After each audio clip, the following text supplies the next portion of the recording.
Hey guys, welcome to another episode of the East Coast Rams podcast. I am your co-host Ashton here with my awesome co-host Zach.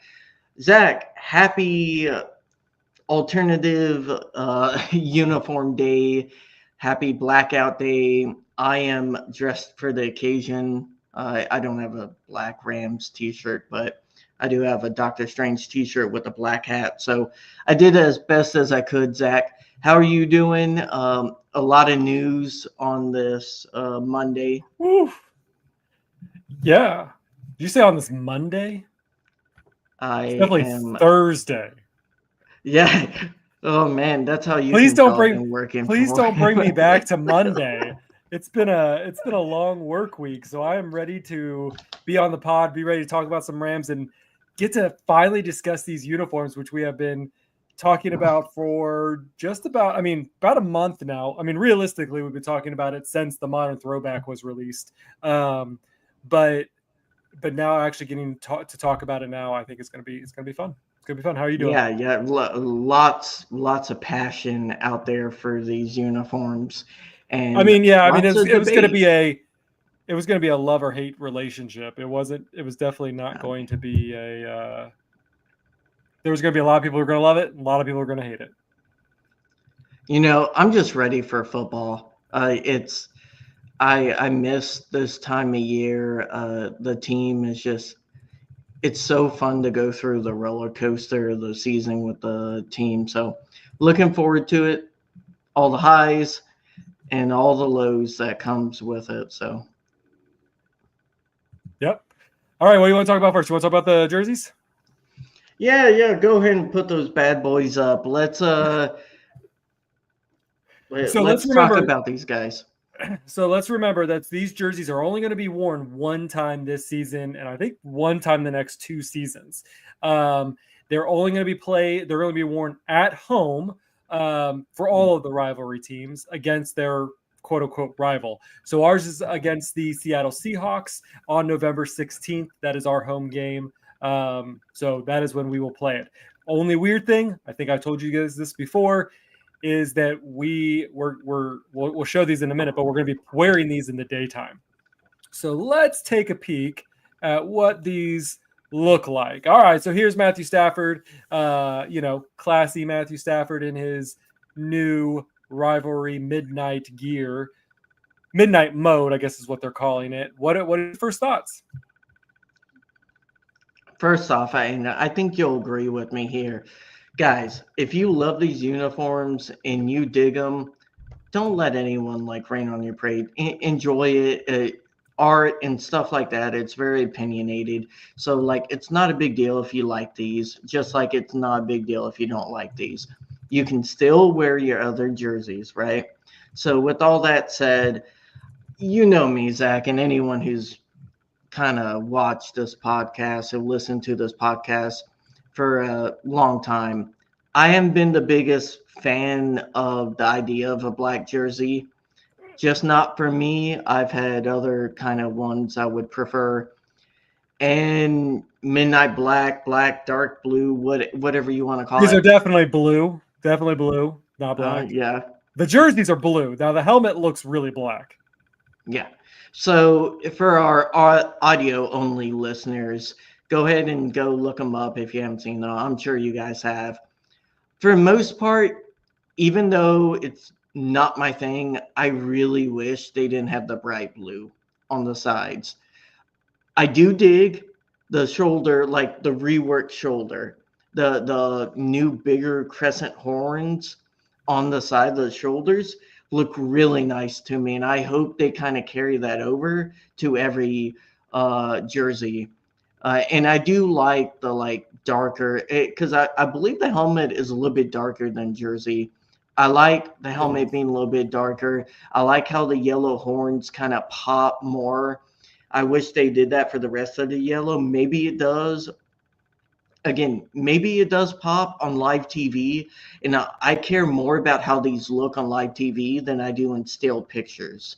So Yeah, I'm but going to hold a little bit of judgment until we see that. yeah, for me, it does come down to that to what it's going to look like in the game. The weird part about this Mhm. is that this is a midday game. This is a 1 o'clock LA time game. I really think these would have popped a lot better under some SoFi lights, in a more of a prime time game than it would be in a an afternoon game. Not to say that this game couldn't get bumped to a prime time game because flex starts at that point of the season, but um, but yeah, I think that's going to be the key. Is how's it going to look on the field? A lot of people do give grief to the bone jerseys. I personally love the bone jerseys. Yeah, yeah. Feel like it also depends on when you wear them, with what outfit you wear them, and stuff like that. So sometimes they can look really good, and then other times they can kind of fall flat. And so I think that's where this is going. Now, on the Rams website, I am going to say that they say midnight mode is designs features of a matte near black midnight base with a hint of royal blue. That's how they're describing this uniform. So, near black is not quite black. And then they said they throw a splash of blue in there too. So really kind of that darker than navy. So I think they look good when I got some more slides. Like I think they really look good on the players. I kind of agree with you. I do kind of like that crescent horn with the blue kind of fading into that midnight black. I really do think that's pretty slick. Obviously, I do like the midnight helmets. I think those look really nice. Yeah, I mean, Well, I will say the blue on the shoulder should have been white. I think that would have looked a little bit more it could have. uniform, in my opinion. And same thing with if you're gonna have the white like numbers. Again, this is all not really a big deal, but if you're gonna have white numbers, have white on the side and just drop the like light blue because it just looks a little jarring from a like as kind of from a color palette perspective. I get it. They want to try to tie in everything from the logo a little bit together with the dark black. Again, not a big deal, but a few subtle changes could have made this a little bit better, at least from my taste, I would say. Or like the helmet too, I would have liked bright yellow with the black horns. I thought that would have popped I don't also. know. I saw a lot of them, and again, I want to make sure that the Rams didn't want to go black and yellow. Again, that is the Steelers colors. We're not the Steelers. We are a blue and yellow, blue gold, whatever you want to call it, franchise. But we're We're not not a a black color anyways. right, and so this isn't black. This is midnight, and so again, going back to it, I mean, I think they did a nice job. Like you look at this stitching here, I think the blue stitching looks really nice. I love that it says Rams House within the collar. Some of these unique pieces that they did decide to throw in it, I do think is pretty cool. Obviously, I think Devontae Adams, he looks pretty darn sweet in this. I think this angle, I think, really shows. Again, like we could debate whether this is blue or black. It could be because of the lighting, whatever. Yeah. But I think it's cool. I like the and I know everyone hates gradient numbering, which they did take that out of. Now it's more kind of like dots, which is I think supposed to represent like the SoFi lighting within SoFi Stadium. They do kind of have that kind of gradient or kind of phased in the sleeve where it goes from the royal blue back into the midnight. I do think that looks pretty cool. They're sticking with their theme, and again, most people hate the horns that are on the helmet. They don't like the two kind of like the two kind of breakaway horns. They left that with the shoulder patch. It's going to get some taking to get used to. I think the blue, like you said, kind of it did kind of throw me off at first, but as I continuing to see how these players are wearing them, I think they look good. This is a closer up, obviously, of what the helmet looks like. Definitely a lot. It does look a lot more black, even in some of these other pictures that we've shown. The helmet definitely looks a lot more black than the jerseys, Mhm. even with the same light. Yeah, I will say I think some of the blue on the sides the light blue on the sides looks better with players that have like sleeves and stuff that kind of match that light blue or like that's where I feel like it can kind of tie in a little bit more. Um Looks nice with black visor. A few of those pictures are in there. Uh, yeah, I mean, it could have definitely been worse. I think there are one or two of the other teams that I would say are worse overall, design wise. Definitely not the best out of all the kids. I think the Bills had the best. And Those look Bills, sleek. yeah, they look really nice. I mean, just remember So that this isn't going to be like the modern throwback. I mean, this is really designed to wear once a year for the next couple of years. I still think they're going to phase in a new jersey at some point, really eliminate the bone, and bring in another one. So I think this they've one is been going to saying tide us that over. since 22, man. They have. I don't disagree with you, but I think that they will. Yeah. They're going to continue to phase these in, and if this is truly a once a year wear, I think they're going to have to bring something in potentially as soon as next year. I mean, again, it's a uniform. If people rock the gear, I'm still gonna high five them and like be happy to see them. Like it is what So it you're is. against the jerseys. I won't say against. I'm like meh. I like elements of it. I don't mind people taking swings with things. Sometimes you connect and hit when you don't expect. Sometimes you don't, and you gotta take chances in order to have unexpected results. This doesn't fully do it for me, but like I said, I care more about how they look on TV, and if they look better on TV, I'll say that. So in Cool. pictures, it is what it is. So I got two more images to show, just kind of in reference to these a little bit. First is Jimmy G. They took some glamour shots of Jimmy G in the uniform. Do you think potentially because they were unsure of Stafford's status for week one? No, You don't think so? You no, think so? He was one of the only players who isn't a starter to be glamour shotted for these. You don't think that they were worried that Stafford might not be able to be here week one and they no. needed to have a QB ready to go? I mean, that's why they kept around Jimmy G anyways. It, Sure, but I they don't don't think they typically took use pictures. they don't typically do like, second, third stringers and throw them into the media avail of their new jerseys. I I'm really trying so doubt. hard, Zach, not to throw up the ancient aliens, dude. Uh, yeah, I mean, eh, I mean, What it do you guys think in the poss. chat, guys? If you guys are on our YouTube, youtube.com/@EastCoastRams, you can join us in the chat. What do you guys think of these uniforms? And what do you think about Jimmy G repping the brand in their kind of official? They didn't have to post this. They did so anyway. But I'm just curious, like, was there any concern? They're like, well, if Stafford's not in week one, we don't know what his status is going to be. We might as well have a QB in the gear, be able to rep it out when if at all needed. Yeah, I mean, I think that's kind of reading too much into stuff, but that could be the That's our truth. job. That's our job, is to read into these things. We do it all the I time. I'm I mean, honestly, I'm just happy Stafford's playing and he had his pictures and we don't have to worry about anything. I'm going to act like Stafford is perfectly healthy. He's going to play all 17 games and we're going to go to Super Bowl. And until that reality is shattered, I'm going to pretend like alternative universe where Jimmy G is our quarterback for all 17 games and I spend half of them crying. uh, I'm gonna pretend that reality never had the chance of happening. Okay. Yeah. I mean, you know, I it's cool. The other thing I don't want to say, and I'm going to go back to so now we've seen what they look like on the players.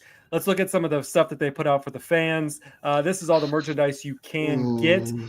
This is where I think the problem kind of goes a little bit. Those long sleeves. Are you thinking the same thing as me? The jersey and long sleeves not working. It definitely not as Yeah, much I'm more of a fan of them on the players than on I the players am of as a time. Yeah. standalone. And it's only the sleeves. I really don't like the amount of midnight that I can see.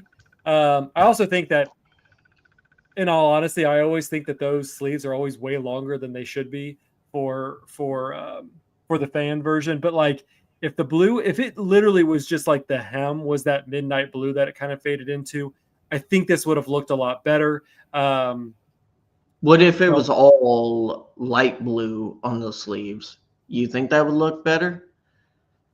Ooh, we're gonna need someone to mock that up for me because I can't visually see it, and I think it might stand out a little too. I don't know. It already stands out. It already does stand out, but like I don't know. It does look a lot better on the player. I feel like it's still slightly too bright, but outside of that, it's like a decent amount. The rest of the stuff, it looks good. It's fine.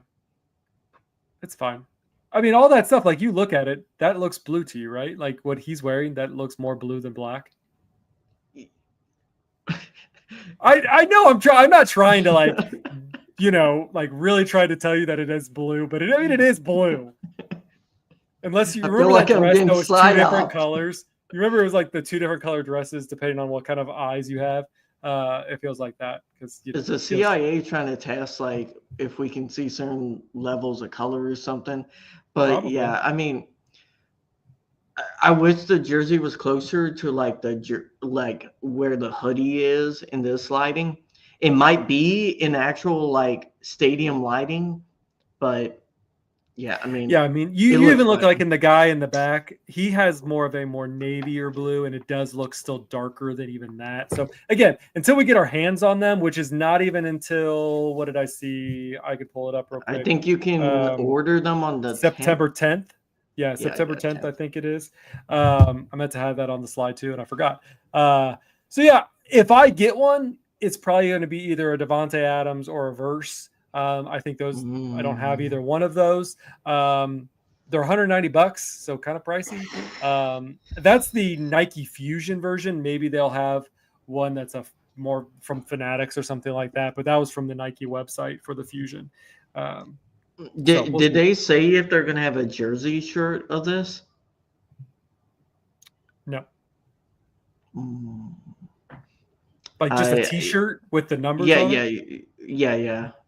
Kind of I'm like sure someone, I mean, Fanatics maybe might make one, but Fanatics, man. Yeah. So anyways, so that's our talk about the Rams jerseys. Again, I think, they're making bold choices, and I grant them for doing those choices. Again, you don't want to be stale and stagnant. They're trying new things. Worst case, you only have to see it once a year. Yep. Guys, please comment down below and tell us what you think of the new jerseys. Do you like them? Do you hate them? Are you meh like me? Or are you kind of just ecstatic, ready to get something else different? Zach, do you want to talk about Micah Parsons real quickly? Yeah, break it down for us. Yeah, Micah Parsons got traded. I was hoping the Rams would try to make a move for him. I personally thought that would have been a good move for us. They did not. The Packers end up getting him for 2 firsts and a D tackle. I forget name. More of a vet. Pretty good vet. But yeah, so the Packers get him and Jerry Jones. I am so happy. Zach, this guy is not our owner. It would drive me nuts. I would complain about him every podcast. The way this guy treats his players and the way he was talking about this at his presser today is mind-bogglingly crazy, Zach. So do you know any of the context or like things, drama around this? Do you want me to go into it? I know very briefly. I know that there was some like Jerry Jones says that he negotiated the deal with Micah Parsons, and then that kind of fell through when the agent heard about it, and now Micah Parsons has been like laying on tables during games and stuff like that. Yeah. So basically, when they met, Micah said it was more like he thought it was a personal chat between him and the owner, like, hey, let's kind of fill this out a little bit. Jerry thought he was negotiating just the entire contract right then and there. And Micah afterwards, like they shook, and I guarantee you, Jerry doesn't have the brightest memory, seeing like he's around the age of a senator. Uh, he probably thought, "Oh, we're good, contract done, deal, signed it." He's going to be a Cowboy for 5 years at the cheapest rate possible. And of course, Micah's probably was like, "No, you need to talk to my agent because I pay him for that." So, uh, yeah, Jerry ends up having to trade his best elite star player to an NFC opponent for pennies, only getting 2 first. And in the presser today, he said that he's willing to try to go get an elite player with the 4 first that the Cowboys now have. So my question to you, Zach, is if Jerry rolls up on Les Need's doorstep and offers 5 first for Verse, are you turning that down? That seems unrealistic. I mean, it truly. He just traded a Aaron Donald, not up to level Aaron Donald, but pretty close, a top 5 defensive player in the NFL for only 2 first. So you're saying he's going to? How many first did you say he was going to try for Verse? Five. Let's say 4. 4 is more realistic. 4 first-round picks. Yes, for Jared Verse. I mean, it depends on what the Rams want to do right now. If they want to win right now, they keep Verse. I don't know why. No, I'm telling you, Jerry is in your office. He's yelling at you. He's like, "I'm going to walk out in 5 minutes. If you want 4 first-round picks right now," and I'm telling you, the Rams will have what would that be? I just don't. Has any team ever that'd be 4 first-round picks ever for a player? The Jets got more first for Jamal Adams than what he just got from Micah Parsons. Yeah, well, this guy is out of his mind. Rams never get good deals for hardly anybody. We always seem to just trade people for pennies, and then they trade them for billions. So let's just say he does offer the 4 first because Jared Verse is an elite player on a rookie deal. Are you saying yes or no? This seems. What are we going to do with those picks? We want to win a Super Bowl now. Who are we going to go get to fill that role? I'm not. I don't think too logically. It's I think too logically. I don't think of. I'm not. That's why I wanted Micah. I'm not an impulse buyer. We had we did a poll on if people would want to trade for Micah or not before news broke. And it was around 50-50, which kind of surprised me because everyone in our mentions somehow thinks Arch Manning is definitely going to be out next year and definitely going to be an elite number 1 pick. I'm just going to go on a simple tirade here, Zach. He has not done anything in college football yet. You guys need to stop telling me Arch Manning is the future when he has yet to be a full-time starter for a full season of just college football, let alone be the big franchise future. I understand. It's a big name. I'm not saying he won't be good. I live in Colts country, and everyone thinks that the Colts are tanking to get Archie Manning. You know who has played a full season of college football, who's really good, who's underrated right now? The quarterback from South Carolina. Guys, there's a lot of good quarterbacks coming out next year. We're going to be in play for one of them if that's what the Rams do. And I personally think they'll end up trying to trade for a good veteran, in my personal opinion, not Dak Prescott. Everyone's saying Dak Prescott. Get that name out of your mind. I don't want that guy on my team. No, he's not terrible, but I would take a Joe Burrow once he gets so frustrated with the Bengals. That's more of the direction I'm looking at, Zach. That's the thinking we need in this Rams fan base. Not Dak Prescott. We can do better than that. Shoot, we could probably get Joe Burrow and Jamar Chase for both of our first round picks and be done. What was that? They That's how ain't bad trading Jamar. that's They how ain't bad trading. that is how bad the Bengals organization is at everything they do. You would have to trade a lot to get both of those guys, especially on their new contracts. But that's a On their next new season issue. Next season yeah. issue. Good little back and But forth let's there. so we're talking about what could have been, but let's talk about what actually is the 53-man roster. Yes. We got it solidified. We had to make some hard decisions. We went through the list. Me and you, we went through the list. We circled players. We crossed them out. Other ones, we sent them to Snead, and he went in with the madness Oh yeah. and cut a couple players that I think that we definitely We knew circled. it was going to happen. Me and you said we wouldn't be surprised if we had the most waiver claims, and we did. And that's not including one player that went through waivers and instantly signed. So Yeah.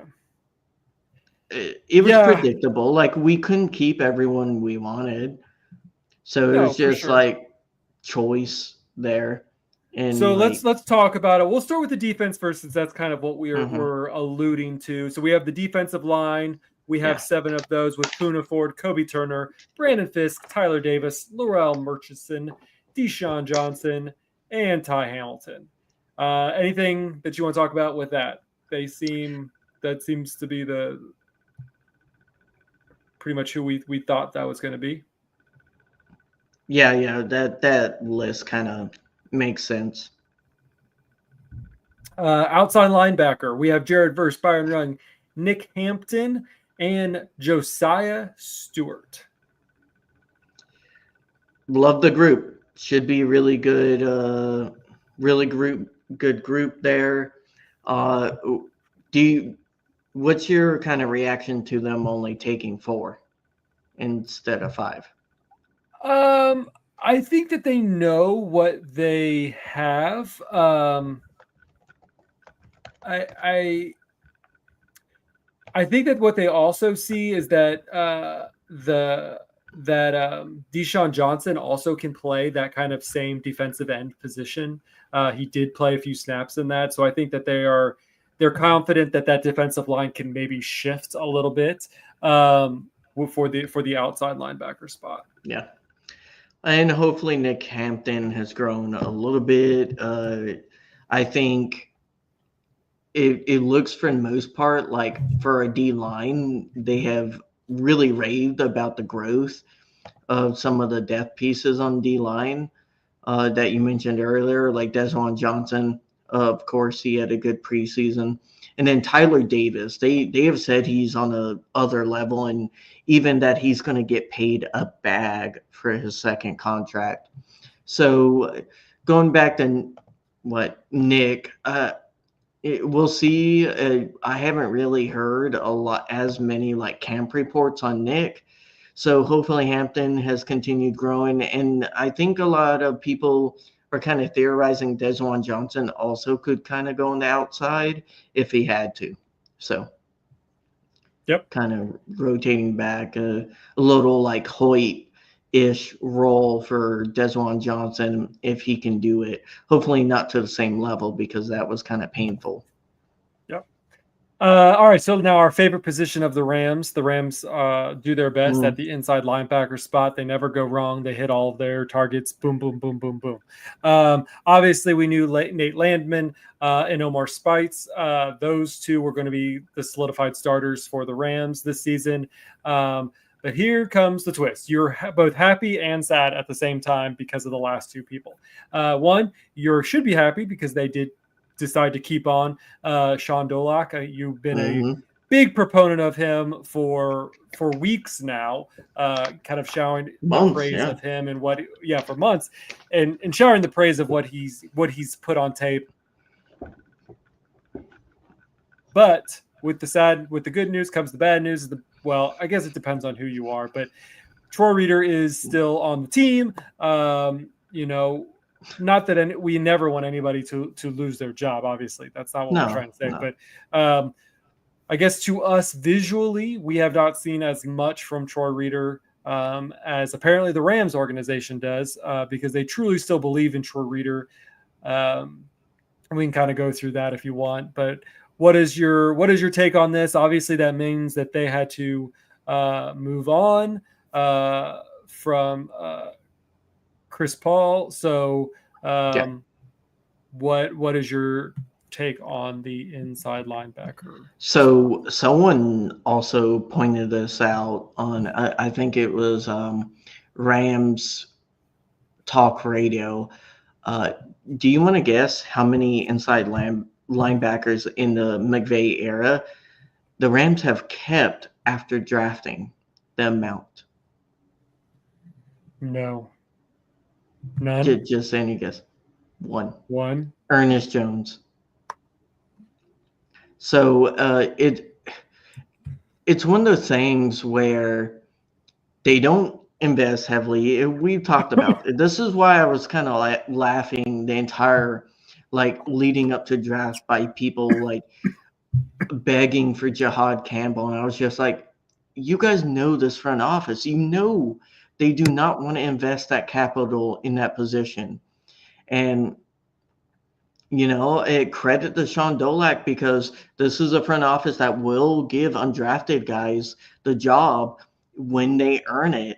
And I think it's unfortunate because I liked Pooh also. I thought he was a good prospect coming out, especially coming out of the SEC. Like, he always had good games. But it comes down to basically that injury.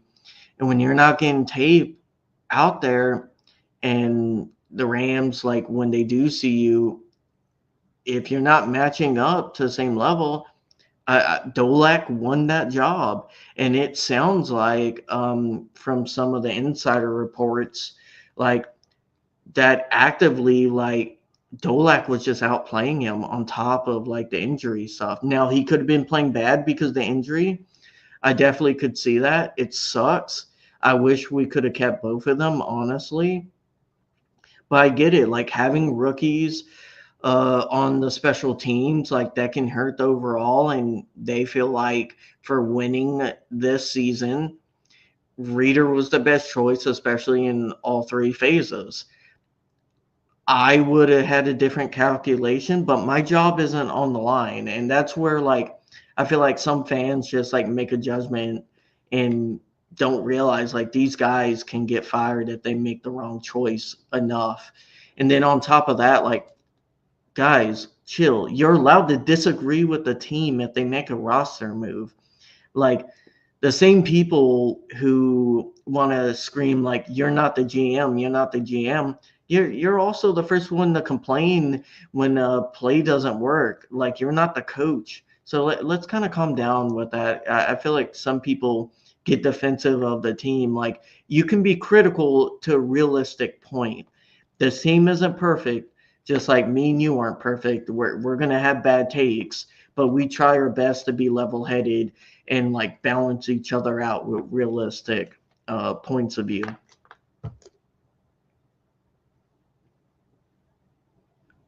Can't hear you if you're talking. Dang, I mute my mic. You can hear me now? Yeah. All right. So I said you must not have been on the internet for very long, because that's just how the internet rolls. But apparently, kind of listening into some of the conversations, because obviously we are having these internal conversations, whether it's on X or us just having this dialogue on the Reeder situation. But then you have to listen to what Coach McVay has said, what Chris Shula has said about Troy Reeder. And I think these is insights, because again, we want to criticize everything that they do, but it's still in McVay we trust, in Snead we trust. They make really good decisions. Now, do some decisions backfire? Yes. Even the decisions we probably would want to make are going to backfire at some point. Nothing is guaranteed in this world. So listening to some of the things about Troy Reeder is that he's a pseudo coach. He's able to fill in the position, whether it's a backup to Landman or Omar, or if it's going to have to play on special teams. And maybe Chris Paul didn't meet the special teams area or something like that. And so I think you have to take everything into account. There's only 53 spots, and so there are going to have to be some players who are going to play on the practice squad. And I don't think that you're always going to want to have a whole bunch of rookies, second years always being on that. You need someone who's going to be able to help lead that special teams. And I think Troy Reeder is that guy. He's someone who knows the Rams system, both from a defensive side and a special team side. He's able to fill in when needed. I mean, we've talked about this plenty times in the past seasons. Troy Reeder is not bad in small spurts on the defense. It's when we have to use him. It's when we have to use him for a full game is when we start seeing those holes. And so I think that's the conversations that really should be had is, is it him as a whole, or is it him just in these pieces area? So and also, like, if this team could only carry one inside linebacker, I really think they could. And I think they more view that fourth spot as like a special teamer ace. And it just happened to be like Reeder is one of those pieces that's a linebacker, and they're just filled it out. Like, I think we're going to see, like, we would see more safety sets with one inside linebacker than them rotating Reeder actively in. Hopefully, like, I think with the addition of Landman and Dolak, we're not going to see him as much, knock on wood. And then the other person, I was like a little bummed, more like, I would say more bummed than losing Pooh, was Willie Lampkin. That really sucked. I felt like he looked as good as you can in preseason for whatever that's worth. Now, we already carried 10 linemen going into the season, and that's a lot. So I get it. Like, who are you going to cut over someone who's currently injured? Right? Yeah, I mean, remember, he was currently injured. So I think the whole plan is they couldn't put him on IR. They needed to put him on the waiver, because he wasn't on the normal waiver. He was on the injured waiver, which apparently, again, you have to look all of your sources, but a team who puts a player on that doesn't normally, and I think normally means historically, does not get picked up. That then they usually can get put on. What'd you say? It does happen. It has but happened. It's very, but it is rare. Historically, it is rare that it happens. It's that you see it's an unsaid rule that if they're waived because of an injury designation, that they let them go through and then they get put on the injured reserve for the team that they were on. The Eagles didn't feel that way. They saw something in them, and it's their right. It's not, obviously it's a fine against the rules, and they picked him up. So I think the Rams, again, I think that's where maybe they probably rolled the dice, and unfortunately they did not get Yahtzee. So I mean, if their plan was to put him on IR, I do agree with some people who say, like, they could have cut Troy Reeder, put him on IR after putting him on the 53, and then just elevate Troy Reeder onto the 53 anyways. Potentially. Yeah. Again, I mean, there's all sorts of things you could have done, but again, for someone, I think when you're thinking about it when you're as a person and you're like, well, we're going to cut you just to bring you back, I think that doesn't look good. But when it's someone who's on injury and you're like, hey, this is the game that we have to play, it comes out more business friendly, saying, and again, it was a gamble. They lost the gamble. Yeah. I mean, you also look at it from this way. You only have so many IR slots. Your quarterback is recovering from a potential injury or strain or whatever we want to talk about that. You don't want to fully use those up so early in the season, especially if you're trying to be a contending team. So, yeah, it sucks. But again, this is the fringes of the roster. And this roster from top to bottom, Zach, is one of the most stacked. I think we have been kind of both in alignment out of the Sean McVay era. Cornerbacks, we did get rid of DK, Darion Kendrick, Akel Yep. Weatherspoon, Darius Williams, Kobe Durant, Emmanuel Forbes, and Josh Wallace are your cornerbacks. Then followed up with safeties with Cam Curl, Cam Kitchens, Quentin Lake, and Jalen McLeod. McCullough. McCullough. Mm-hmm. Yeah, I mean, the safety, I like them all. We still don't have a fully elite player, but also, I believe it was Cam Curls. I think he talked about how he was a seventh round pick. That's what I'm thinking of. I couldn't remember if it was his birthday or not. But Cam Curl, really good pickup. I know a lot of fans were kind of confused when we signed him, but everything I saw in Washington, I really liked him. And I think he's been really good for us, Zach. Not elite, like not top 10, but I feel like they are both in like 12 and 13. They're like in the upper echelon of safeties. And hopefully they both can take a step. Apparently Lake has been doing really good in practice and in training camp and having a lot of picks. That's something they kind of lacked last year. So if we can kind of up the production on turnovers on all levels of defense, we'll be a lot better off. Yep. Offensive side, let's talk about them real quick. Offensive line, we've already kind of briefly touched on that area, but Alaric Jackson, Steve Avila, Colin Shelton, Kevin Dotson, Rob Havenstein, DJ Humphreys, David Quisenberry, Bo Limmer, Justin Dedich, and Dedich, and Warren McClendon Jr. Those are your 10. So they brought in 10. Lots of tackles. Tackles. Tight ends, Tyler Higbee, Colby Parkinson, Davis Allen, and Terrence Ferguson. Slightly surprised that I think they did pick 4. I thought Davis Allen made it. Yeah. I'm kind of surprised by that, but this might be the time where they really start going with the 2 tight ends. And so you might need some depth in that spot. Apparently Davis I was just going to say, apparently Davis Allen has taken a step also in camp a little bit. I mean, we've seen flashes from Davis Allen when he does get like targets and a little bit of attention. Just nothing huge. I mean, again, we've missed Higbee for a reason because we haven't seen anything explosive coming from our tight end room. Well, that's because they primarily made Parkinson like the tight end 1 when he was out. And no offense, Zach, but like he's okay at blocking. He even struggled at that sometimes last season, but he was not a great pass catcher. Not good for us. He had like maybe 2 games where he was decent. Yeah. Wide receivers, Puka Nacua, Devontae Adams, Tutu Atwell, Jordan Whittington, Kanata, Mumfield, and Xavier Smith. Yeah.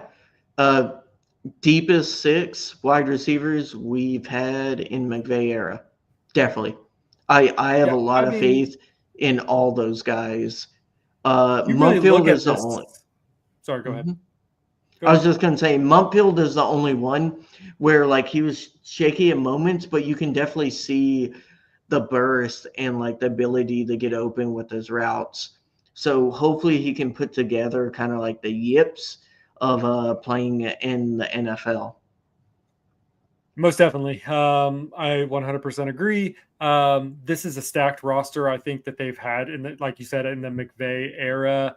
Maybe, obviously when we had Todd Gurley and in that area, that also kind of stood out as an elite offense. McVay's really his second year into the league. They had a really good offense. But really from top to bottom, I think that, this core, since obviously, especially since Stafford's been here, even this year we won the Super Bowl, it was at the end started to get a little Frankenstein to build a super team. But from starting point to end point, this team looks good. Running backs, Kyron Williams, Blake Corum, and Jerquise Hunter. Yeah, I mean, another good position group. Typically, our third running back never sees the light of day outside of like 1 or 2 snaps.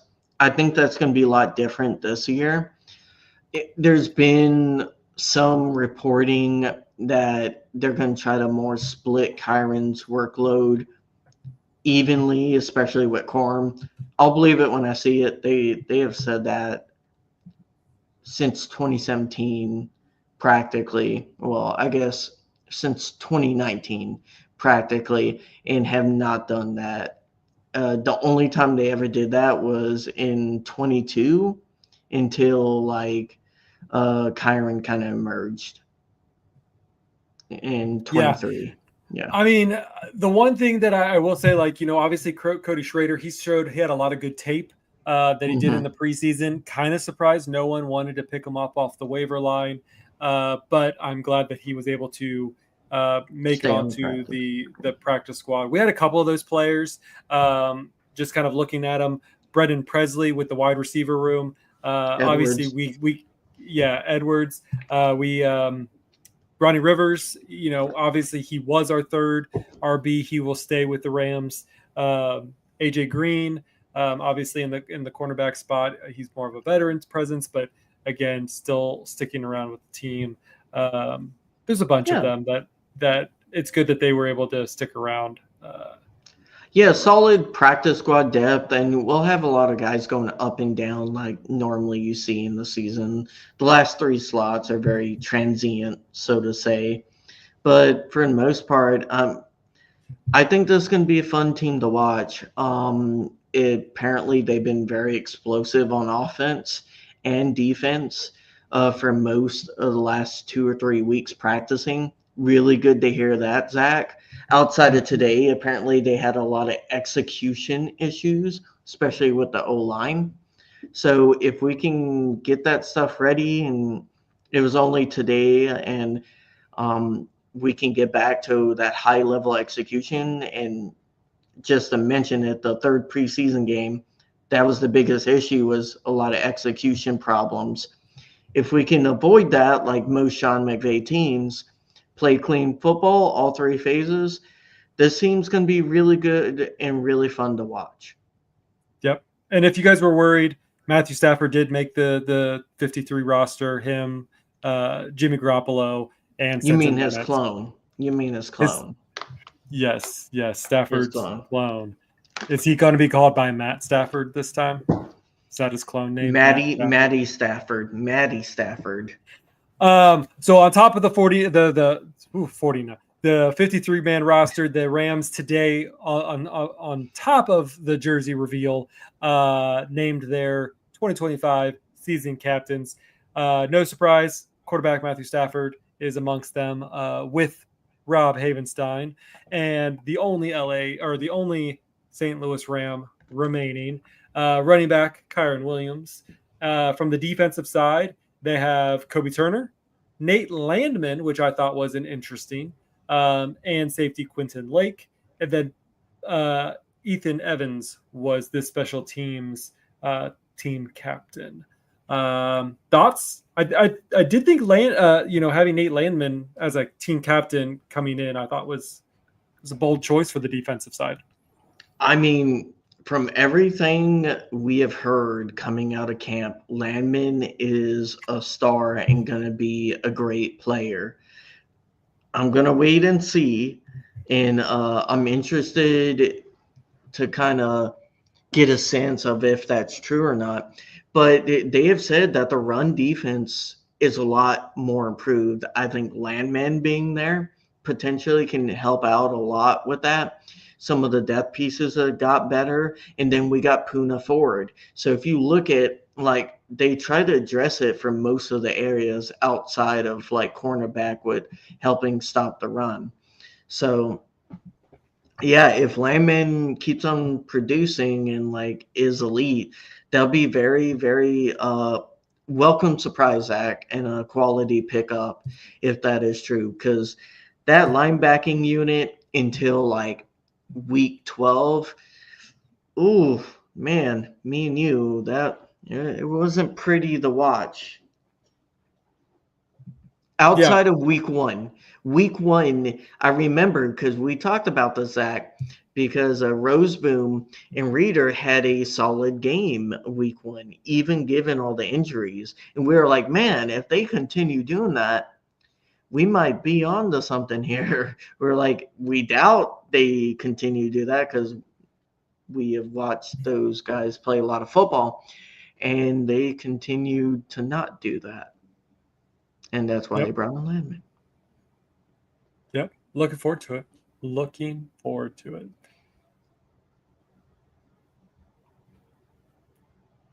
What's up? So, any other thoughts on the captains? No, I think they all make sense. Like I said, Nate Landman, I think, was the one that I think was the most interesting to note. Obviously, Stafford, quarterback, usually, unless he's a rookie or, a fill-in QB, usually always. Obviously, your longest tenured player with Rob Havenstein, also very noticeable. Kyron Williams, he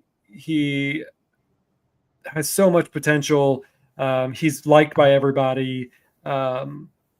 He's a great offensive weapon. You're choosing again between him and maybe Puka or something like that. But this is all fed by the players, not the coaches. So I think it says a lot that people entrust their captain in Kyron Williams. I will give you a future prediction for next year. I think next year there's a good chance Sean Dolak will be captain. Or within 2 years, I think Sean Dolak will be captain. That guy has infectious energy, and just watch that mic'd up from preseason game 2. It is a lot of fun. He's a player who you love because yes, he was undrafted, but he is putting in all the work he possibly can to be the best that he can. And that's what you're looking for. You're looking for someone who's going to take the playbook, understand what's asked of him, and go over and beyond to achieve the goals that he wants. And kudos to him for achieving those goals and making it to that 53-man slot as an undrafted, because it is an uphill climb to battle. And he won it. Yeah. And the Rams is a good organization to be at for an undrafted rookie. Mm-hmm. Yeah, they, like we've said, like we've seen, like typically it's round 3 to 4 undrafted agents make it on this roster every year, average depending on the roster. This roster was just so loaded, and most people didn't even think we would get one this year. So like really good. It's a lot of credit to him that he was able to outplay a 5th round pick. Really was, even if he was a little injured. I think he's going to be a good player for the Rams. Really good. Anything else, Zach? That's all I got as far as that stuff goes. Yeah, we've talked about the 53-man roster. We talked about the rivalry jerseys. We talked about Micah Parsons. We talked about all kinds of things tonight. Yeah, we plan on trying to preview the game next week against Texans. See if we can get a few guests on, if we can. And then any updates on the trips to games? Yeah, I mean, I'm still going to Nashville in 3 weeks now. So that's looking, yep. So that should be a lot of fun. Get to do a meetup there. Hopefully be able to bring you some live coverage from the game too. And then, be fun to chat about it afterwards. Yeah, that'll be a lot of fun. I believe we are both going to the Panthers game, so we'll probably do a meetup and try to schedule something in the next week or two for everyone who's going to the Panthers game. Really good stadium. Yeah, really good stadium. And then also, do you want to guess what I'm doing during the game next week? Unfortunately, I am driving. Gotta bring that up. We won last time I was driving. So if you guys don't know, you're kind of new listener. My record driving was pretty atrocious when we first started this podcast. I think I am now, when I drive, we are 3-7. We have won the last 2 times I drove. So it was pretty down in the gutter for a long time. So, Zach, are you feeling more or less confident? Well, I don't know. I don't want to tell people my record for going to Rams games in person Oh, because yeah. that's Woo. probably worse than that. Nobody wants me to ever go to a Rams game in person ever again. It's what? Um, 3? Have you seen 3? How many wins have you seen? 2. It makes it worse that I was there for one of them. Because you were there I'm for 5-0. I was there for the Colts one. no, we won both Right. of the Colts ones. Yeah, that's what I'm saying. Oh, 2 wins. I Yes, meant 2 wins. Yeah, 2 sorry. wins. Yes, Yeah. 2 wins. Yeah. So we were there for a win. Yeah, I'm like 2-6 or something stupid. Like 2-6. Yeah. it's I'm not good. It's not good. hopefully they can beat the Panthers guys because 5-0. I want to keep this win going. I've been very lucky because I thought they've won 2. I think 3 of my wins have been in overtime. I can't remember if 2019 Panthers was in overtime or not, but they shouldn't have beat the 49ers last year. Went week 3, only win in the first 5 weeks. And then the Colts game, they won in overtime also after blowing that lead very badly. Because I probably just blame me for that one or something. Honestly, I'm 500 for away games. I'm 0 for 3 for Rams home games. So, what was that first win you saw? both of them were at the Colts Stadium. Okay, so what year was that? Was that The Super 2017? Bowl year? No, Super Bowl Or year. 2020. 21. Yeah, 2021. Yeah. Okay, 21. Was that also an overtime win? Because that would suck if you haven't seen a single like No. non-overtime win. No. Since I've lived in Indianapolis, the Rams have never lost to the Colts. And I've lived in Okay. Indianapolis for 15 years now. 12 years, 13, something like that. Long time. Yeah. It's really funny. If you go into my office at work, I have the local newspaper is the Indy Star. And so I have every Indy Star sports cover from the Okay. Not an OT one. Yeah. I or which almost one? went. The one we went to was an OT win. Yes. But that wasn't 21.